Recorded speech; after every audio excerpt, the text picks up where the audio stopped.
रविवारी 249 सोलापूर शहर मध्य विधानसभा मतदारसंघात मार्क्सवादी कम्युनिस्ट पक्षाचे अधिकृत उमेदवार कॉम्रेड नरसय्या आडम मास्टर यांच्या प्रचारार्थ आंध्र दत्त चौक दाजी गणपती येथे भव्य जाहीर सभा कॉम्रेड व्यंकटेश कोंगारी यांच्या अध्यक्षतेखाली पार पडली.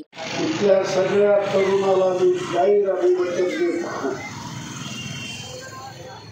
6 महिन्यामध्ये रे नगर मध्ये 2.5 ते 3 लाखाची वसाहत होती. 1000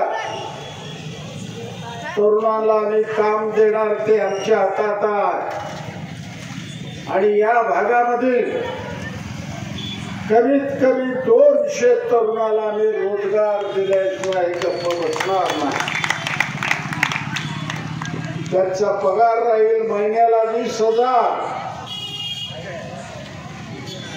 ही नगरपालिकेमध्ये रूपांतर केल्यानंतर तुमच्या तरुणाचा पगार होणार 50,000. लक्षात ठेवा.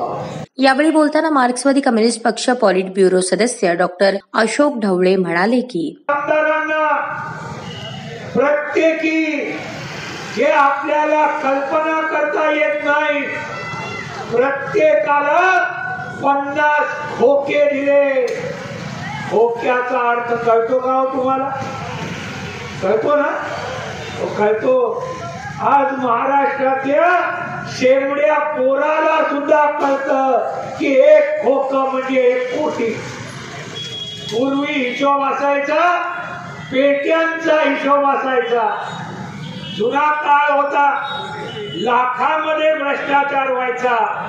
आता नरेंद्र मोदींच्या नेतृत्वाखाली आज आणखीन देश पुढे.